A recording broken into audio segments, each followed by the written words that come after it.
but you have to. Life does go on at the same time. And I mean, for me, it kind of didn't. I guess that's the point I'm making this video. And we had a handicapped van forever. But at the same time, it had to be hard to sit there and watch me do all this stuff and go off to college. And have you ever had something bad happen to someone you love and it devastated you as well, and you also felt guilty that it wasn't you that it happened to? When I was 12, my sister was in a diving accident and she broke her neck and was paralyzed for the rest of her life. And it was devastating to my whole family. And it wasn't until many years later that I realized the effects that it had had on me personally. And part of that was because I felt like it was unfair for me to think something had happened to me because it was so much incredibly worse for her. Hi, my name is H4L, or Hal, and I make videos about mental health, addiction, recovery, self-improvement. This video is about survivor's guilt when something happens to someone that you love. So since I shot and started editing this video,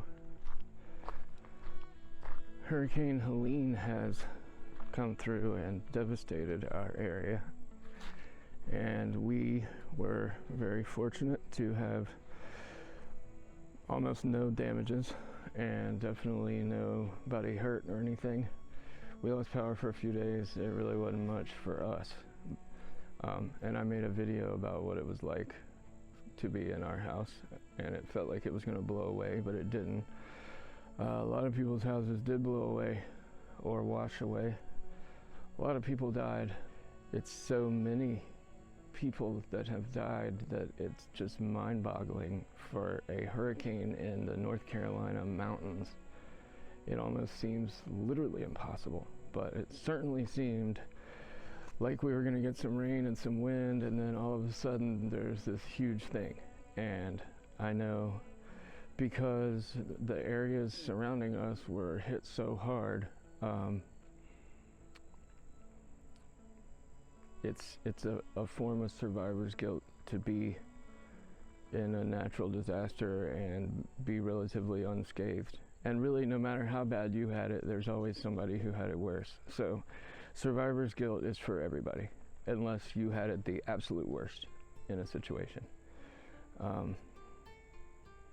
Survivor's guilt is a form of PTSD. I did not know that. But when there are so many people near you, people that you know that they know, dealing with really real consequences, it's really quite, I'm not sure how to describe it, because I mean, you feel fortunate to not be like worse than you are, but you feel guilty. You feel like it's not fair and you're the one in the less fair. I mean, in the less hurt. You know, it's unfair in your favor, basically. And that's a weird feeling because it's almost like wishing yourself harm. And that's what's weird about it, because you're not actually wishing yourself harm, but, you know, kind of. And it's like you will hear me talk about with my sister and the rest of this video, it's, you have to have recovery from this. Like, I mean, I guess everybody's recovery can be to a lesser degree, but you have to be aware that it's a thing and then intentionally try to deal with it. It doesn't just go away. And if it's severe enough, it can cause you real problems.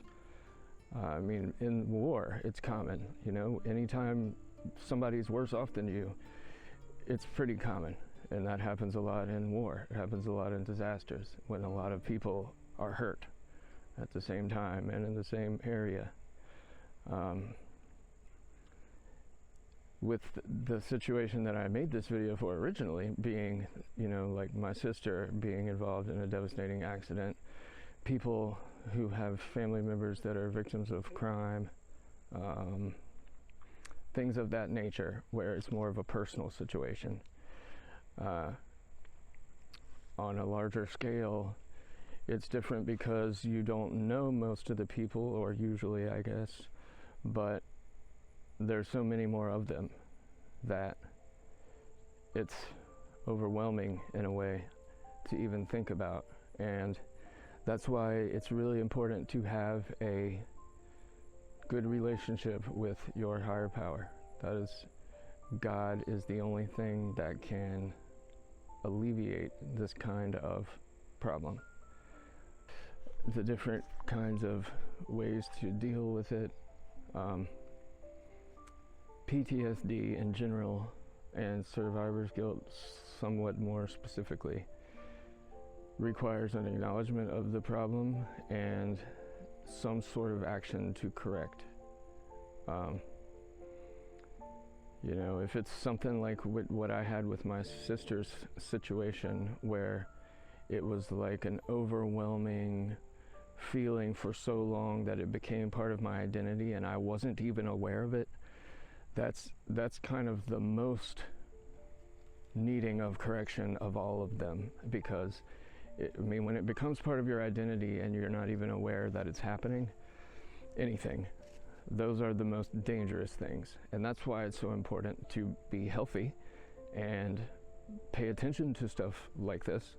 And when things happen, don't let them build up. Don't let them go undealt with, because they start to become part of who you are.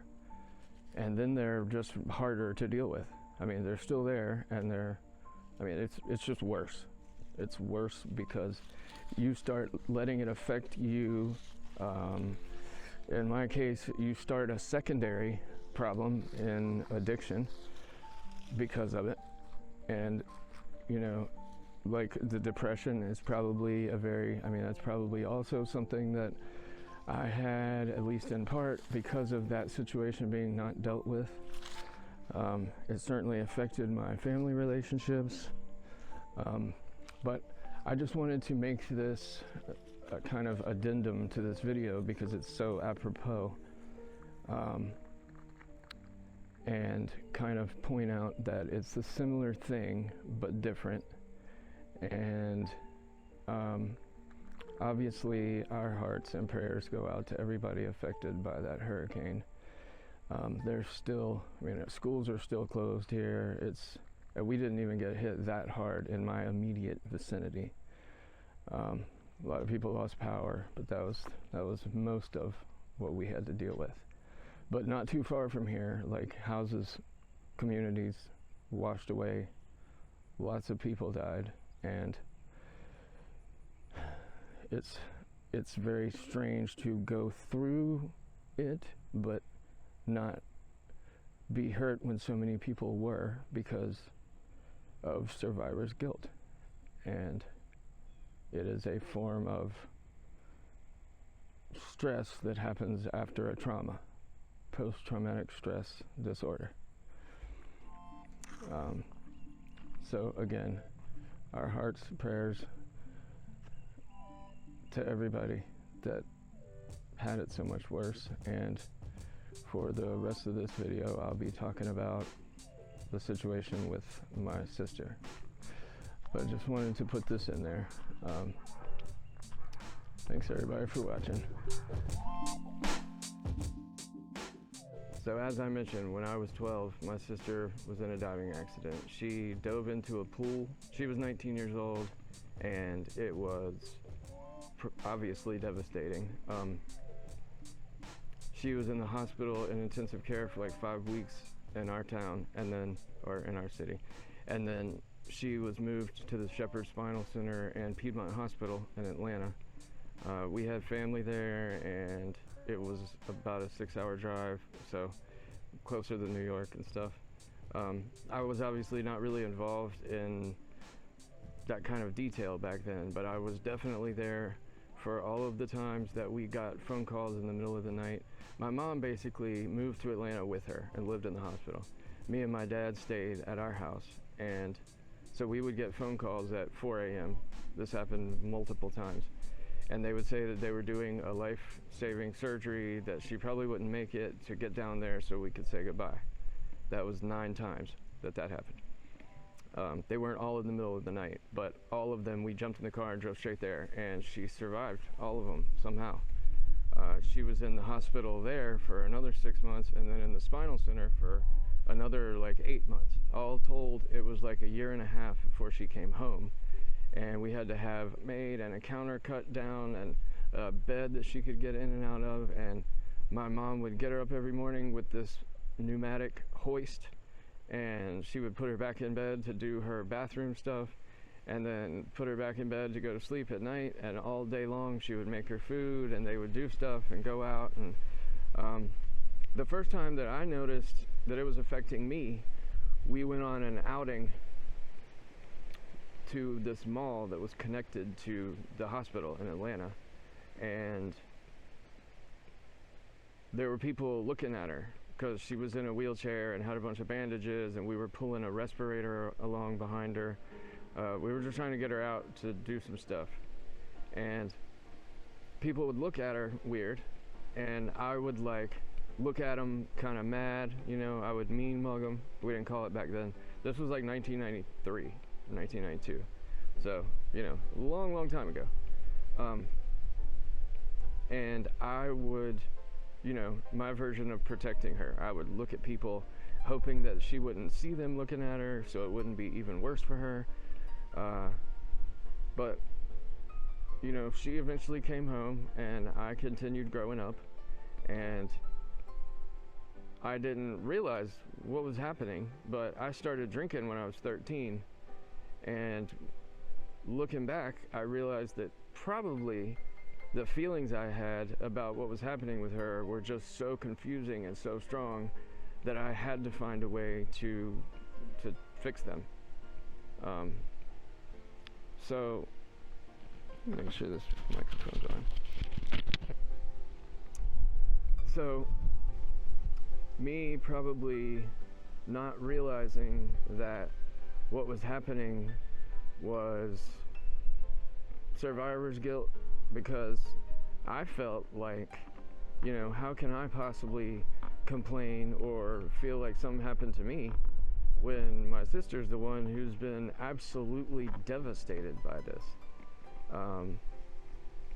It is like the defining moment of figuring out why I ended up being a drug addict, because I couldn't deal with the feelings, and I'm almost positive that's why I started drinking. And I was supposed to just keep trying to grow up like normal. I mean, I kept playing baseball, I kept playing soccer. I eventually stopped playing soccer and turned into serious baseball. And you know, by the time I was in high school, she was coming to my games, and I mean, we were close before she got hurt. We really got even closer afterwards. Me and her were both kind of the risk takers in our family. We had another sister, and you know, we weren't as much like her, but she had already gone to college when this happened, so she was already out of the house. I was not very in touch with my feelings, and I would like to think like most 12 to 18-year-olds, you know, but maybe it was worse. I'm not sure. I definitely have an addictive personality. I don't know how much of that came from this, or if it was all biological. I mean, you know, there's no way to know. I know when I was a baby, my mom put paregoric on the roof of my mouth with her thumb because I was colicky, is what they used to call it. And paregoric is like morphine. Me and her were close before she got hurt, and we really only got closer after she got hurt. She lived with my parents for the rest of her life. You know, we knew that she wasn't going to be able to ever have a normal life. She was never going to be able to have children.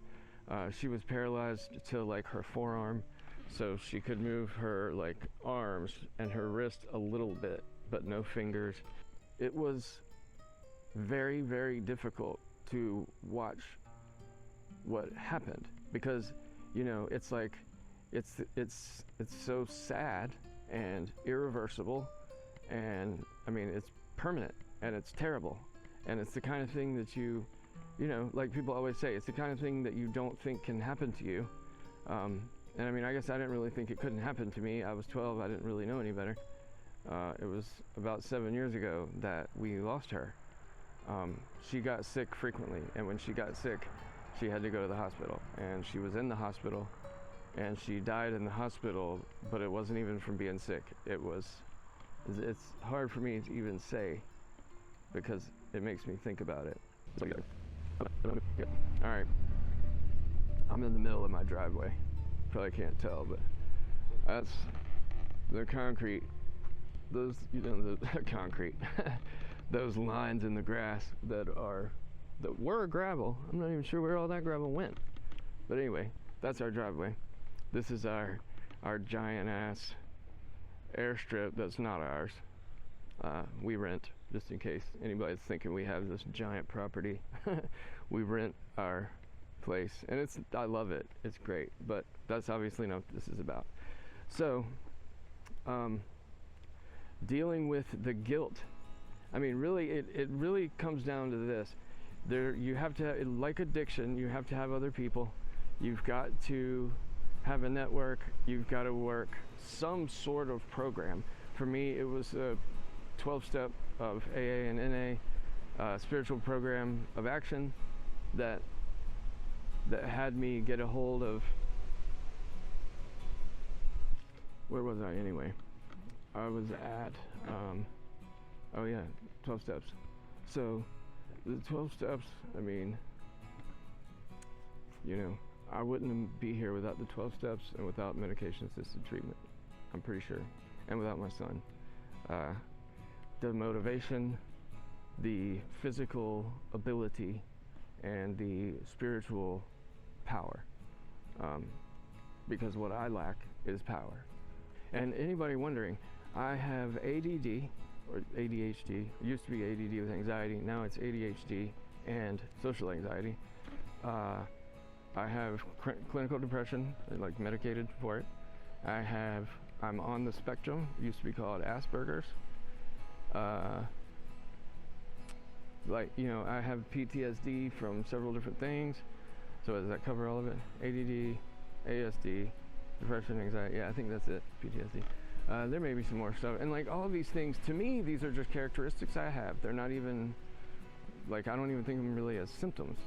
But, you know, I see how they could be labeled and categorized as those things. I do not think of myself as somebody who is on the spectrum or has ADD or depression or any of that stuff. I think of myself as somebody with a lot of mental health divergence from normal, so, you know, neurodivergent, and not like a lot of people. Certainly can't be put in the box of normal, obviously. And moving this stuff back, it's kind of crazy. Like the one time there's somebody delivering something is the one time I put this shit in the driveway. Pretty crazy. Just stand up here, I guess. All right. So anyway, I've got all those mental health things. That's why most of the videos I make are on mental health. But this one's on the whole survivor's guilt / devastated thing. And it's really, really, you know, it's different, I think, if it happens when you're a kid, but I don't know exactly how. So I would assume it's got a lot of similar characteristics. And the guilt of feeling like, you know, like it should have happened to you is how it feels if you really love the person, because you see the struggle and you see, I mean, you know, you can't take their place. So it's not like if you feel guilty, you're going to become the one that got hurt or anything, but, or the one that was killed or whatever the case may be. You know, I'm sure there's tons of people out there that terrible things have happened to people they loved and felt very similar to the way that I did. Maybe chronic injury versus murder is different, I would assume, because at least in one, there's somebody you can hate. I know I had a ton of anger and I couldn't do anything with it because it wasn't at anyone. I mean, I didn't hate my sister. I felt horrible for her that she had dove into a pool and basically ruined her life. And I couldn't say those words, you know, when she was still alive, because I didn't want to admit that she had ruined her life. And she made a pretty decent life for herself, given the, you know, given what happened. Taken that from her if I could. And so it's like, you know, I would ruin my life for her, but I can't. And all this other terrible shit that happened to our family because of it, like, happened to me too. And so but you don't, I mean, you don't realize any of it while it's happening when you're a kid, for sure. And if you're older, you probably still don't. I mean, I was in rehab. I was in like a 3-month rehab with a counselor that got to know me for a while before I even put together that's why I started drinking. Hell no. Yeah, sometimes I do that. And I used to think I could do Trump, but, you know, it's bad. Well, it's just, you know, it's not very good. It feels like it's good and getting better, and then I look at the video and it's like, yeah, that's just not very good. It could be good if I would work on it.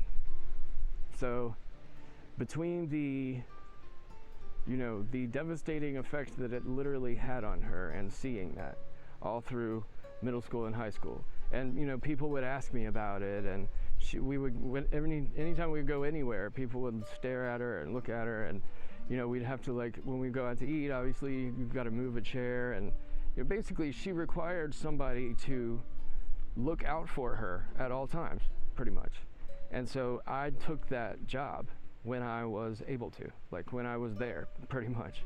You know, it's not that we weren't close as a family, but it was so devastating to all of us that everybody kind of went to their, like, vice. And for my dad, it was baseball and sports and gambling on sports, which, you know, it is what it is.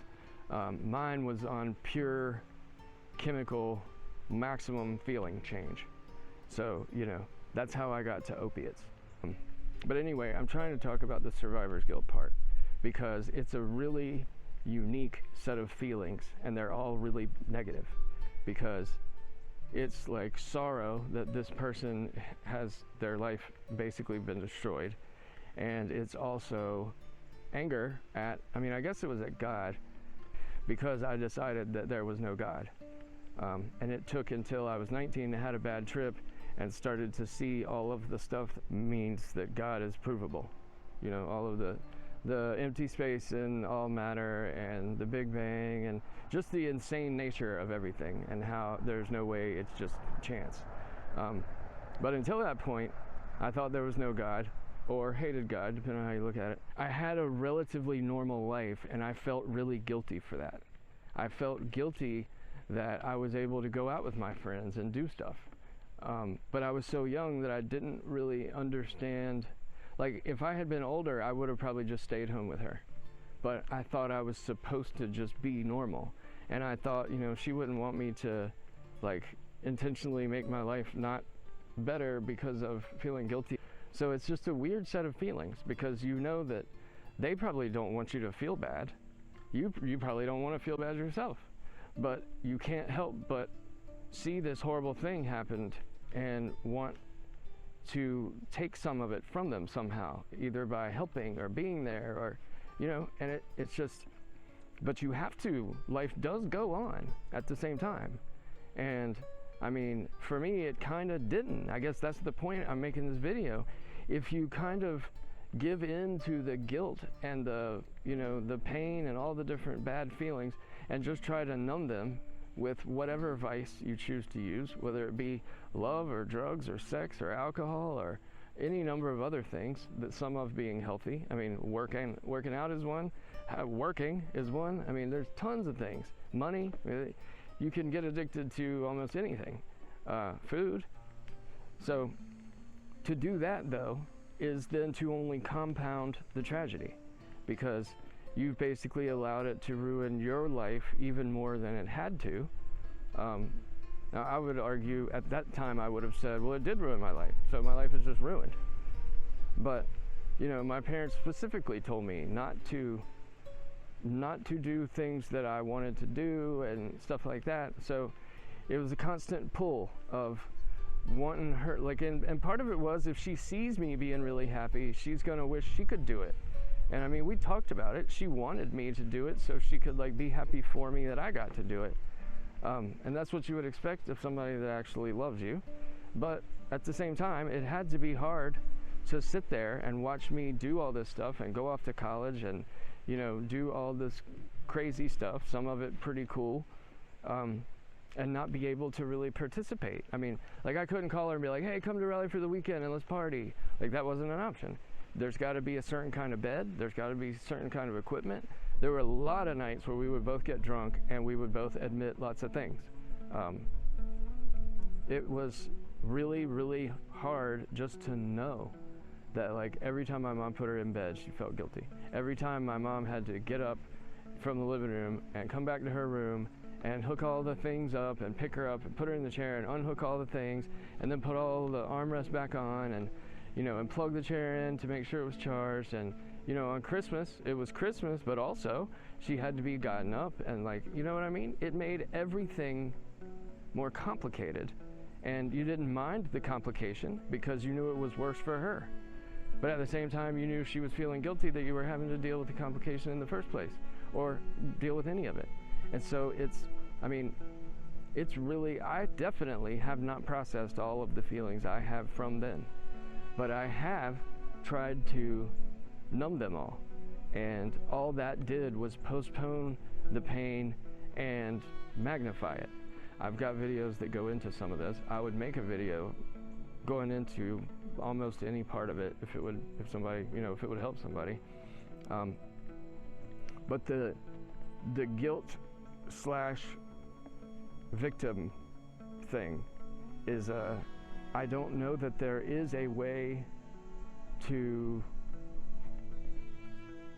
really, I mean, the only way to really deal with it is to hopefully be an adult when it happens, and as you go, make sure that, you know, you don't develop resentments and that you communicate to them stuff. But I was not, I mean, I was a kid and I wasn't exactly healthy, and then I started drinking and everything.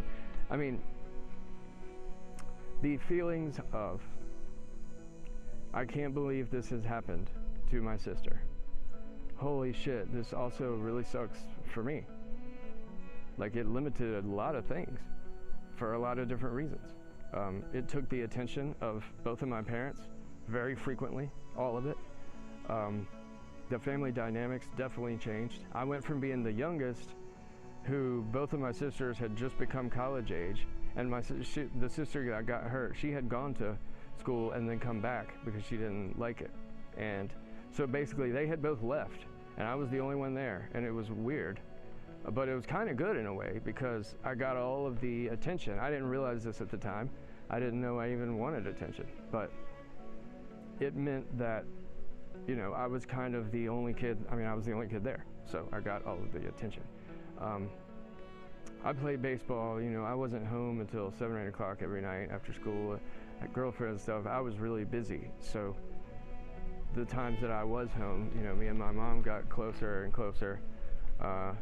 But when she came back and was hurt, obviously she required almost all attention all the time. Any spare attention went to, like, you know, relaxing or whatever. So I went from being kind of the only child-ish to being, you know, almost insignificant, like overnight. And that certainly, though I didn't realize it at the time, I'm sure that played into my feelings of whatever they were. But I hope that anybody watching this video would hear what I'm trying to say. Basically, is that if you have started down a bad road, go try a 12-step recovery group. It saved my life. I've seen it save hundreds of lives. If you haven't, and if you don't have addictive behavior or whatever, obviously therapy and stuff to talk about the feelings of how you are a victim and also you have survivor's guilt. And you know, in my situation, survivor's guilt, like it's not like we both dove into the pool and I didn't get hurt or whatever, but it's basically kind of the same idea. That's why I just simplify it as that. But there is always hope. You know, I've been watching this guy, David Bayer, a decent amount, and he says to lead with love. And I've never said it that way, but that's certainly how I look at it. What I call my little device, I call it a GAFO, and it's gratitude, acceptance, faith, help others. You know, gratitude, you think about the things you're grateful for. Acceptance, you think about the things that suck and then you accept them. Faith, you think about and talk to God and try to get direction about what to do and power to do it. And then helping others, you try to think of other people somehow, even other animals. You know, I make these videos, that is part of my helping others.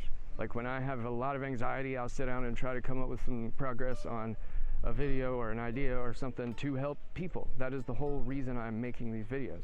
I definitely want to grow a community. I would definitely love to do this full time. That is my goal. But the reason for the videos is to help people. And I've been through a lot. I mean, I've been through a fucking lot. I haven't been through everything, and I've actually been really fortunate in a lot of ways, but I've still been through a lot of shit. I mean, the bad trip, all the science that was just like downloaded, the cheat code, you know, so to speak. And then all of the drug stuff and, you know, street stuff and friends and surgeries and a degree and going to prison twice and being a genius, being an empath, having all the mental health stuff that I have, being a parent. You know, like it's just a lot of things. I've been in like hundreds of counseling hours. I've been told I should be a counselor. I've got a lot of like experience with a lot of stuff and some expertise with a pretty good amount of things too. So what I try to do is use all of that, mostly thinking of using the pain and the wisdom to somehow help somebody that's either going through the same thing to see that you can come out the other side of it, hopefully to actually help that process somehow with something. And if it's not in, you know, if you're seeing something you like but I'm not addressing something, go look at my last several long form videos. I mean, I did some about neurodivergent, some about the acid thing, some about, I mean, I can't even remember, some about actually just mental health disorder stuff experience. And, you know, I haven't had a video like take off yet, but I've got the last couple that I was, you know, go watch those if you're seeing something about my story or anything that resonates. I'm going to try to drop it here. I may end up having to add something. So I would call this a podcast, I suppose. I wasn't sure what to call it when I started, like how to think of it or whatever. But I will say for now, I'll see you I'll see you next time, this side or the other. Again, I am Hal, or H4L, and my number is 4, so H4L is, all right. So, you know, I love y'all. Y'all are loved, and I know. You got here. I know. You can't open it. I'm not going to. You better not. Frickin' birthday present. You should not have opened the box, but okay.